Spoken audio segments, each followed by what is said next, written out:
on en parle ce matin de la foi en Dieu avec notre révérend Messina qui est déjà installé. Nous allons directement dans les civilités et puis on va lancer, parce qu'on a déjà engagé avec quand même au moins presque 15 minutes de retard. Bonjour révérend, désolé. Oui, bonjour Mireille. Bonjour révérend. Bonjour Calvin. Et merci d'honorer à cette émission de rendez-vous. Oui, par la grâce de Dieu, tant bien que mal. Voilà. À quoi c'est difficile, c'est compliqué de garder à quoi à une certaine heure de la journée. Nous nous excusons auprès de nos téléspectateurs. C'est un plaisir pour nous d'être encore là ce matin, parmi vous. Voilà, on parle de la foi en Dieu. C'est quoi la foi en Dieu et c'est quoi avoir la foi en Dieu? C'est quoi la foi en Dieu? C'est quoi avoir la foi en Dieu? Vous posez une question qui peut faire l'objet de tout un séminaire, Mireille. Donc, ce que nous pouvons dire, c'est que, de manière générale, déjà, qu'est-ce que la foi? Ou alors, quand on parle de foi, on parle de quoi? La foi, c'est cette confiance-là, cette assurance qu'on place en quelqu'un ou en ses paroles, de manière générale. La foi, le mot foi ne concerne pas seulement Dieu, c'est-à-dire le Dieu créateur.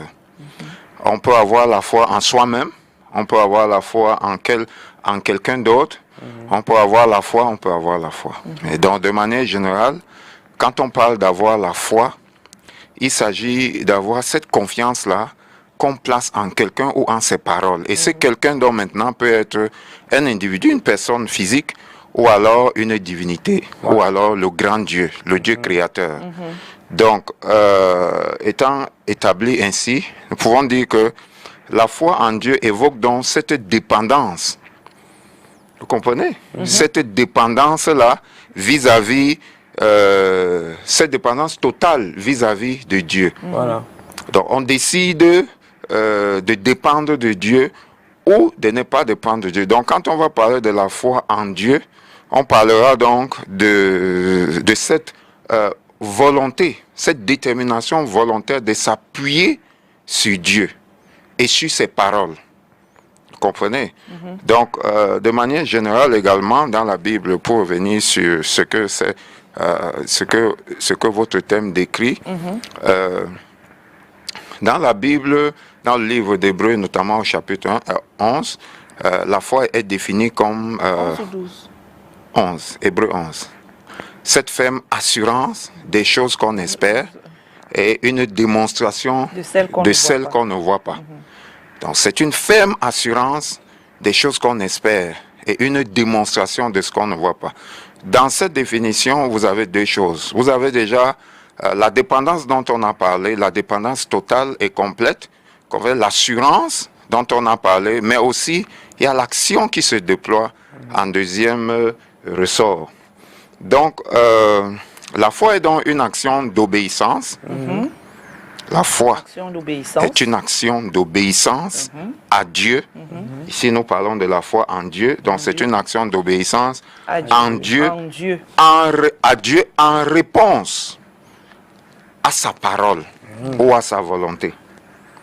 Donc, vraiment, quand on parle de la foi en Dieu, il faut donc désormais la dissocier, la différencier de la foi de manière générale qu'on peut avoir. En général, les gens ont la foi et ils disent « Ok, j'ai la foi ».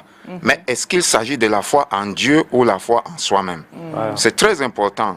Dans le milieu chrétien, puisque nous nous adressons aux chrétiens, il arrive très souvent que lorsque vous avez de l'argent, vous êtes content. Vous comprenez? Lorsque vous avez eu du succès, vous êtes content. Et cela a tendance à vous booster d'une certaine manière. Cela vous donne une certaine assurance, une certaine confiance. Parfois, quand vous avez l'argent, vous n'avez même plus faim, Mireille. C'est vrai. Vous avez l'impression que vous n'avez pas faim, que vous êtes rassasié. Exact. Que vous pouvez vous passer d'un certain nombre de choses dans ce monde. Exact. C'est cela. Et à ce moment-là, c'est en fait la foi en votre argent. Ah oui, quelquefois, c'est la foi en vos capacités. Et non plus, à ce moment-là, la foi en Dieu. Donc, pour poursuivre dans notre petit exposé, avoir donc la foi en Dieu implique sérieusement un renoncement à vivre en comptant sur nous-mêmes. C'est de cesser de s'appuyer sur notre connaissance limitée, nos ressources limitées et nos sources limitées, pour désormais nous brancher sur Dieu comme source illimitée et intarissable, infaillible. Voilà. Donc quand nous parlons de la foi en Dieu, il s'agit donc de s'appuyer totalement sur Dieu et sur ses paroles, parce que nous lui faisons confiance et désormais nous vivons ainsi, par ses paroles et par la confiance que nous plaçons en lui. C'est très important, parce qu'à un moment donné, il va y avoir une dissociation entre ce que nous pensons individuellement et ce que la parole de Dieu pense, et ce que la volonté de Dieu pense, et ce que l'expression de la volonté de Dieu pour nous engage à faire, ou à être, ou à devenir. Donc, on peut se poser une question. Par quelle connaissance donc nous devons vivre?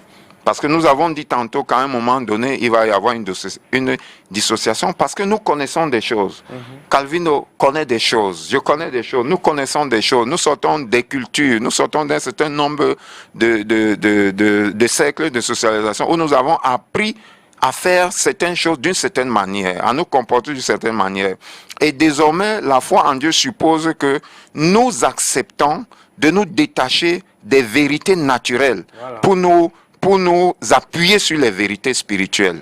Et c'est en cela que quelquefois, d'ailleurs pas quelquefois, il est écrit dans le livre de 2 Corinthiens au chapitre 5, je pense au verset 7, il est écrit que nous ne marchons pas par la vue, mais nous marchons désormais par la foi. Et là, ça nous amène à la question que nous avons posée, par quelle connaissance est-ce que nous devons vivre? Il y en a deux, de manière générale. Il y a la connaissance sensuelle. Nous l'avons dit tout à l'heure, dans notre environnement, nous apprenons des choses, nous voyons des choses, nous entendons des choses, nous touchons des choses, nous sentons des choses. Comprenez? Ça, c'est à travers nos 5 sens. Et vous convenez avec moi qu'un chrétien ne peut pas vivre en se basant sur ses 5 sens.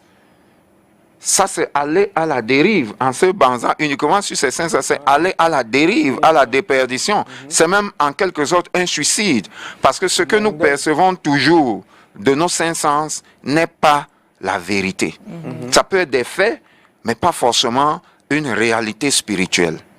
Voilà, donc, peut-être je vais demander la lecture du livre de 1 Corinthiens, puisque nous sommes dans le jeudi spirituel. 1 Corinthiens chapitre 2, du verset 4 au verset 7. Si notre lecteur Calvin peut bien lire. Avec plaisir. 1 Corinthiens, vous n'avez pas votre Bible? 1 Corinthiens chapitre 5, ok. Je vais vous aider. Vous pouvez ouvrir. Avant de lire, je ne sais pas si je peux poser une question par rapport à ce que vous êtes en train de dire. Allez-y pendant que vous cherchez. Est-ce qu'il y a une différence entre croire en Dieu et avoir la foi en Dieu? Ça, c'est une très bonne question. Je vais l'expliquer rapidement. 1 Corinthiens, chapitre 2, c'est derrière. 1 Corinthiens, allons-y. Voilà. Donc derrière, cherchez 1 Corinthiens, chapitre 2, verset 4 à 7.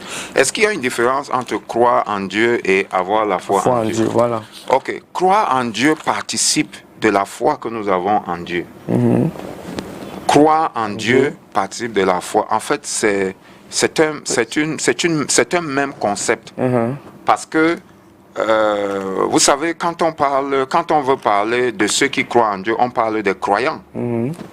Des croyants, parce que de manière générale, ils ont placé leur confiance et leur assurance en Dieu.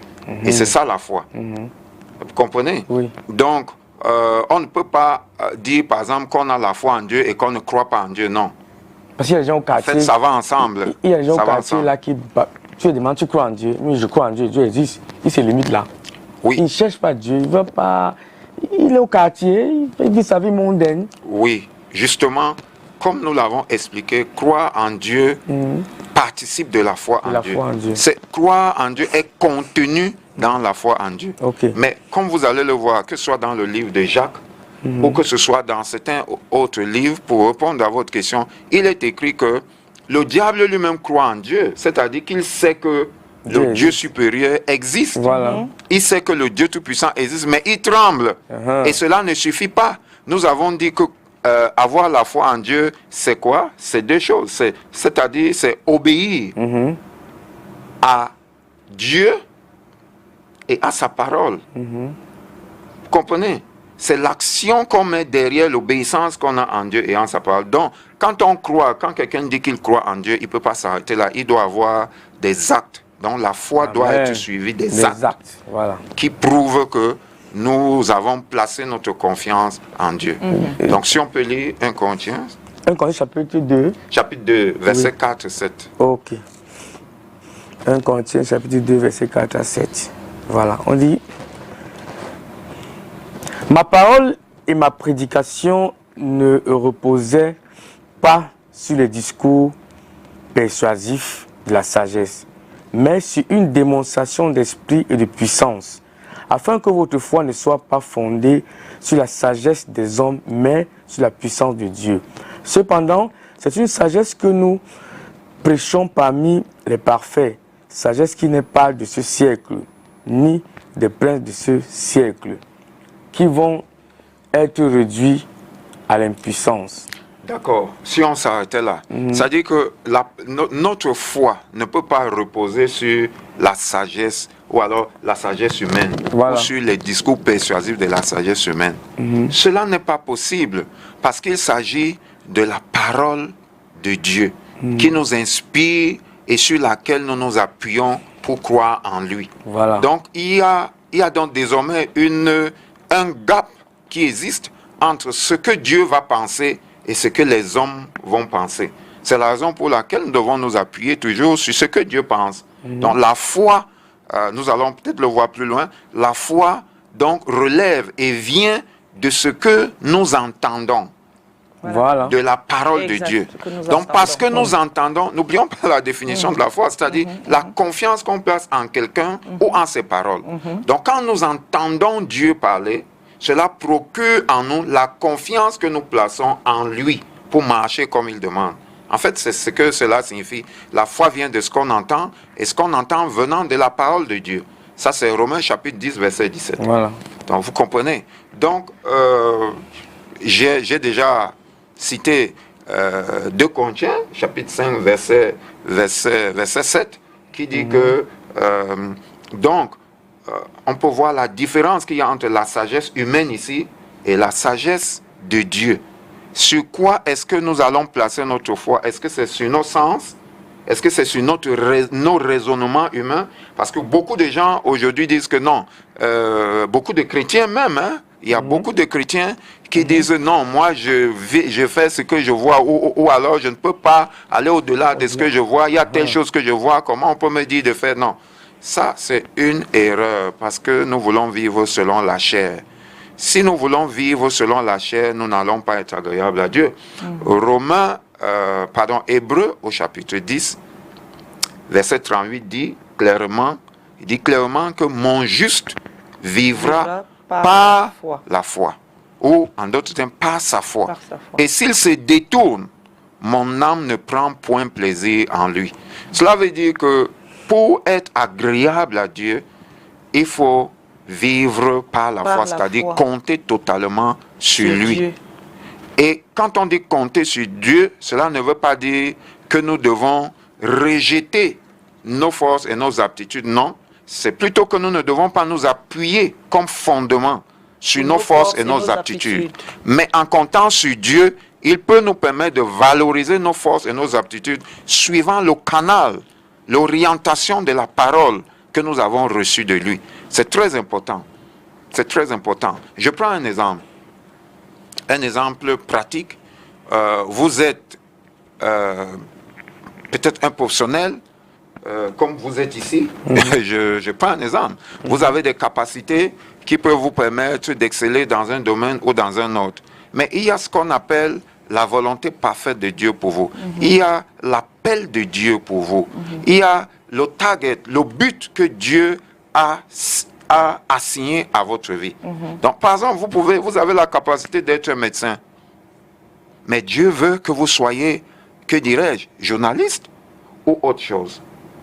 Et donc, vous, dans vos aptitudes, dans vos capacités, vous estimez que vous pouvez aller faire médecine. Or, Dieu vous veut peut-être comme un avocat ou bien comme un homme politique.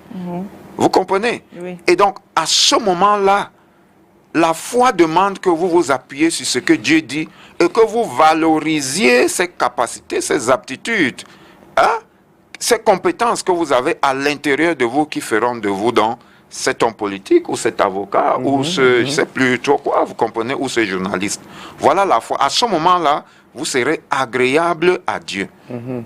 Mais si vous allez dans votre couloir que vous avez choisi, peut-être parce que cela va vous donner plus d'argent ou cela va vous permettre d'avoir beaucoup de bakshish ou de dessous de table ou je sais pas moi trop quoi, vous serez désagréable à Dieu.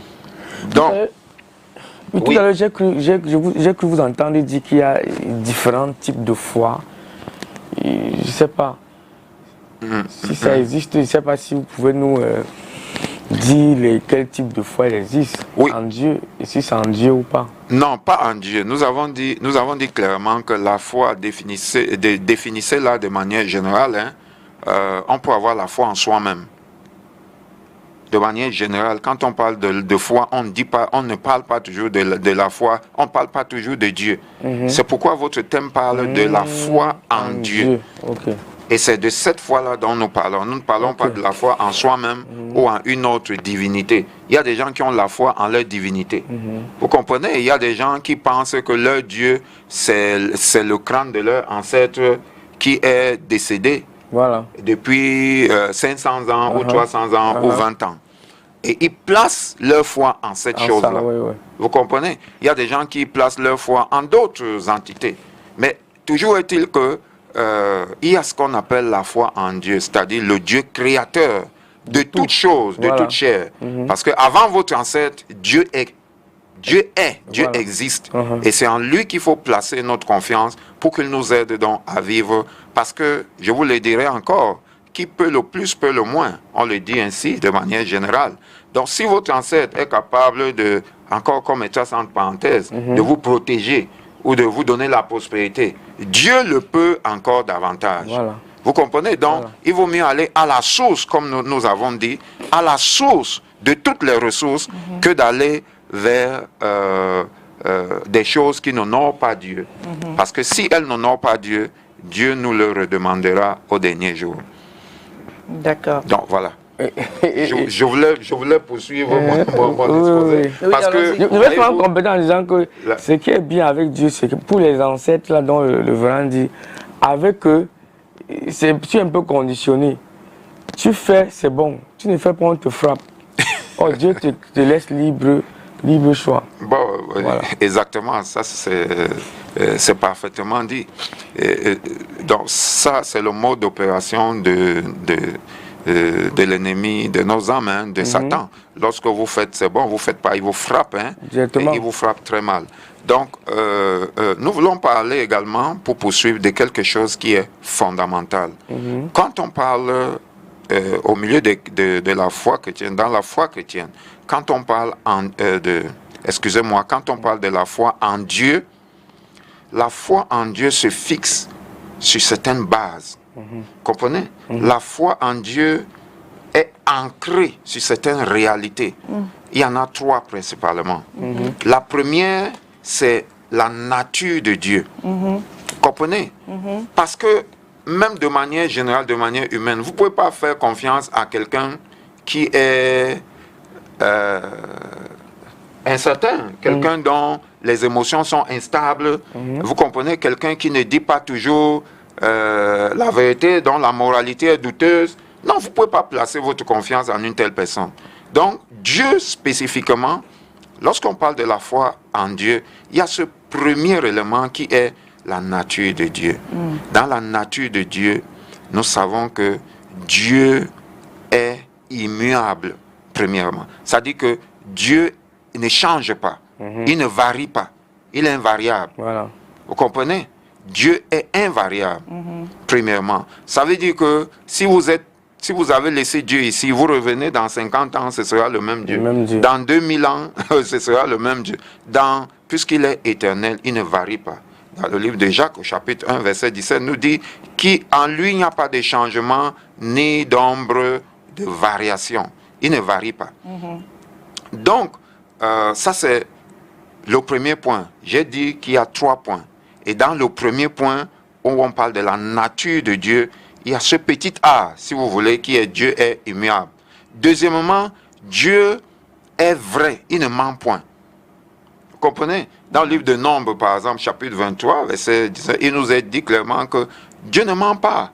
Dieu ne peut pas mentir. Et donc vous êtes sûr que si vous lui avez fait confiance pour quelque chose, il va réaliser ce qu'il a dit. Même si le temps passe, il va accomplir ce qu'il a dit qu'il accomplira, chers téléspectateurs. Donc Dieu, si vous avez sa parole, comme on dit souvent, mettez-la à la banque. Vous comprenez? La parole de Dieu est bancable. Et c'est justement dans la suite ce que nous voulons dire. Donc, parce que Dieu ne ment pas, troisièmement, Dieu est infaillible. Dieu ne faillit pas. Vous comprenez? Oui. Donc, ça c'est les 3 petits points de ce point essentiel. Là où on parle de la nature de Dieu. Deuxièmement, donc, il y a la parole de Dieu. Exact. Notre foi est fixée sur la nature de Dieu, 1. 2, la parole de Dieu. D'accord? Et la parole de Dieu, elle également, elle est établie pour toujours. D'ailleurs, il est écrit que Dieu a élevé sa parole au-dessus de son nom.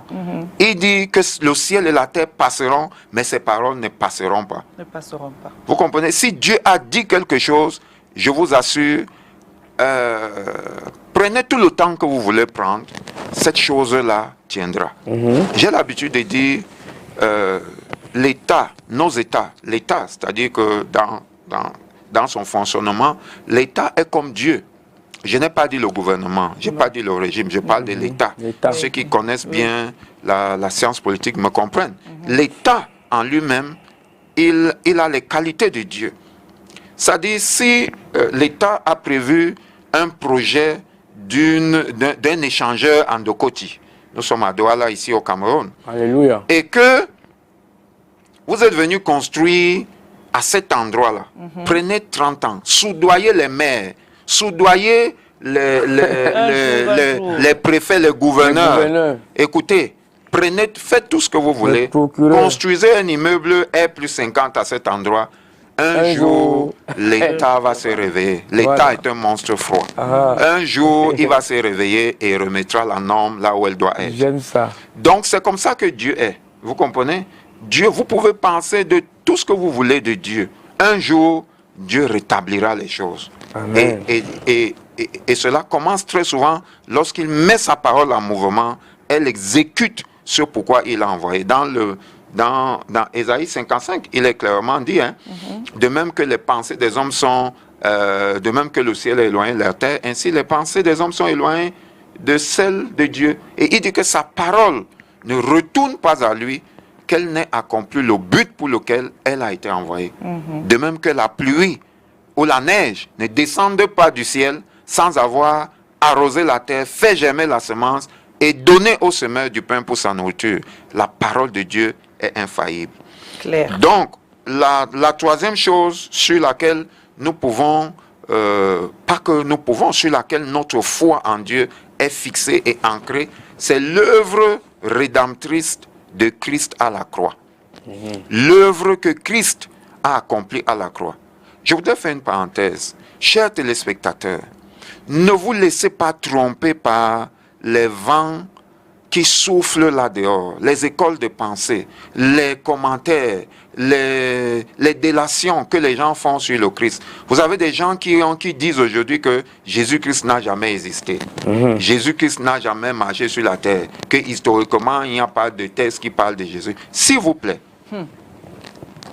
ne rentrez pas dans ce mauvais jeu parce que c'est un mensonge terrible. C'est vrai. Hein? Vous comprenez? Ce sont ces mêmes gens qui ont fabriqué le corona et qui ont voulu vous enfermer dans le mensonge. Et des vérités sortent aujourd'hui. Vous devez faire très attention. Vous devez comprendre, chers téléspectateurs, que la question de la foi en Dieu est une question de vie ou de mort. C'est une question de rédemption ou de condamnation. c'est une question de salut ou de damnation de nos âmes. Donc, l'œuvre rédemptrice de la croix est réelle. Jésus est venu sur terre. Qui est Jésus? C'est une autre parenthèse, à la suite de celle que j'ai fermée tout à l'heure. Qui est Jésus? Jésus est la parole de Dieu qui a été faite chair et qui a pris la forme humaine pour marcher parmi les hommes. Amen. Cette parole de Dieu-là, dont nous venons de dire que c'est sur elle, en elle, que nous plaçons notre confiance. Donc Dieu a décidé, par sa puissance, d'envoyer sa parole sur terre et sa parole a été faite chair. Et cette parole-là a marché parmi les hommes avec le but d'aller à la croix pour sauver les hommes, un, de leurs péchés, dont les réconcilier avec Dieu, deux, de l'esclavage du diable, trois, de la puissance de la mort. Donc lorsque nous croyons en cette œuvre de Christ accomplie à la croix, notre foi est solide. Amen. Le sang que Jésus-Christ a versé sur le chemin de la croix et jusqu'au bois du calvaire, la croix sur laquelle il a été finalement pendu, sur laquelle il est mort, ce sang est réel. Et ce sang peut encore aujourd'hui effacer vos péchés si vous croyez en Dieu. Effacez vos péchés passés et vous gardez, vous maintenez en Dieu pour le salut de votre âme. Amen. C'est l'évangile que nous prêchons. Voilà pourquoi on parle de la bonne nouvelle du salut. L'évangile, c'est la bonne nouvelle du salut. Quel que soit ce qui vous a embrigadé, que vous soyez dans une secte ou dans des sciences occultes, là où votre âme est déjà menacée, que vous ayez fait des pactes avec des ténèbres et vous êtes menacé aujourd'hui, ou que vous soyez perturbé par l'angoisse existentielle. Je vous exhorte, nous vous exhortons, la parole de Dieu vous exhorte aujourd'hui à reprendre courage et à vous tourner vers le Dieu Tout-Puissant, l'œuvre rédemptrice de Christ à la croix. C'est cette œuvre-là qui va vous mettre en sécurité, qui va sécuriser votre âme, parce que le Christ est un bouclier. Et j'ai l'habitude de te dire, les âmes humaines sont faites d'une certaine manière. Christ est un bouclier qui a un fuselage impénétrable. Aucune balle, aucune arme spirituelle ne peut transpercer le bouclier qu'est Christ. Ceux qui font, ceux qui sont dans l'armée me comprennent très bien. D'accord. Donc, le Christ, il est digne de confiance. Voilà. Voilà, on va retrouver, nous sommes allés poser la question à l'homme dans la rue. Thierry Horn est descendu dans les rues de Yaoundé pour le Vox Pop. Voilà, on parle de, que pensez-vous de la foi en Dieu? Avez-vous la foi? C'est des questions que nous avons posées à l'homme dans la rue. À toutes. Je suis très ravie parce que la foi est le fondement de la vie chrétienne. Quand heureux ceux qui croient sans avoir vu. Et la foi est un peu comme quelque chose que tu as dans ton cœur, tu le crois sans savoir, mais tu as la ferme assurance que cela va arriver. Donc c'est à peu près ça la foi. Et je crois en un seul Dieu, celui qui a tout créé, le ciel, la terre. Et j'ai la ferme assurance que sans la foi, lui ne verra Dieu. En fait, parlant de la foi en Dieu, je pense que Dieu est réel et Dieu existe. Donc, il y a plusieurs choses, plusieurs personnes qui sombrent dans ces erreurs, mais Dieu est réel parce que j'ai vu les répercussions exactes dans ma vie. Il y a plusieurs choses qui sont passées dans ma vie personnelle où j'ai compris qu'il y avait une force autre. Et comme je suis chrétien, je pense que cette force venait uniquement du Seigneur. Quand on parle de foi, c'est-à-dire c'est la conviction qu'on a notamment concernant ces idéaux et puis les valeurs qu'on a reçues. Quand tu parles de foi, foi en Dieu, étant chrétienne, je me dis qu'il faut respecter les préceptes, la miséricorde, le pardon, l'espoir. Et puis aujourd'hui, nous sommes dans un monde où croire en Dieu, quelque part, est devenu un peu vital car la vie est un peu difficile. Alors la foi en Dieu est très importante, beaucoup plus pour soi d'abord, parce qu'on ne peut pas se mentir soi, et puis pour peut-être aussi Dieu et tout le monde qui nous entoure. Dieu est incontournable. Dieu est incontournable parce que sans Dieu, nous ne sommes rien. Parce que chaque matin, quand je te lève, prier ton Dieu, c'est pour que ta vie soit orientée dans les bonnes conditions. Voilà, c'est un peu ça. Parce que la seule chose que je connais de Dieu, c'est que nul ne peut s'en passer de Dieu. Est-ce que vous avez la foi? J'ai la foi, j'ai la foi. Quelqu'un qui n'a pas la foi, quelqu'un qui est à mort. Alors, révérend, après, quel est votre, c'est quoi votre point de vue? Ah oui, je suis bien d'accord avec ce que la plupart de nos téléspectateurs ont déclaré. Effectivement, la foi nous permet de vivre. La foi nous donne non seulement de l'espérance, mais aussi de l'espoir. Voilà. Peut-être qu'un jour nous parlerons ici de l'espérance pour que nous puissions comprendre ce qu'est l'espérance en Dieu. L'espérance est différente de l'espoir. Donc, vraiment, nous sommes d'avis avec ce que beaucoup ont dit. Et cela me permet de revenir sur la question que Calvin a posée tantôt. Nous l'avons souvent dit ici à l'intention ou à l'attention de notre cher public. Le mot croire, tel qu'il est dit en français, croire en Dieu, se décline en grec en 3 étapes. La première étape, par exemple, quand on dit dans Jean 3,16, car Dieu a tant aimé le monde qu'il a donné son Fils unique afin que quiconque croit en lui ne périsse point, mais qu'il ait la vie éternelle. Donc ce mot croire avait dit quiconque a la foi en lui ne périsse point, quiconque place sa confiance en lui ne périsse point, mais ait la vie éternelle. Donc, ces 3 points, c'est quoi très rapidement? Le premier point, c'est avoir une connaissance intellectuelle. Une connaissance intellectuelle. C'est-à-dire que vous avez entendu, par exemple, la parole de Dieu, elle est en vous. D'accord? Vous avez la certitude que ce que vous avez lu ou ce que vous avez entendu est réel. Connaissance intellectuelle. Deuxième chose, il y a la certitude. Les certitudes, la confiance, la conviction que vous avez au-dedans de vous que ce que vous avez entendu est de Dieu et que c'est ainsi. Voilà pourquoi c'est très important tout ce que nous avons dit tantôt. Ça dit que Dieu est immuable, il est digne de confiance. Dans le livre d'Hébreux, il nous est dit que, ayant fait la promesse à Abraham et ne pouvant jurer par quiconque d'autre, il a juré par lui-même. Vous comprenez? Donc, il y a cette chose. Premier point, connaissance intellectuelle. Deuxième point, confiance, certitude, conviction au fond de nous-mêmes. Et puis, troisièmement, l'action. Donc, c'est ça qui font. Troisièmement, l'action. C'est ça qui fait le mot croire. Quand on dit en grec croire, le mot qui a été traduit du grec en français, pour dire croire, stipule et présente ces 3 aspects-là. Mais quand on dit en français, je crois en Dieu, ça ne se fait pas ressortir. Voilà pourquoi vous devez aller là où on vous enseigne la vérité.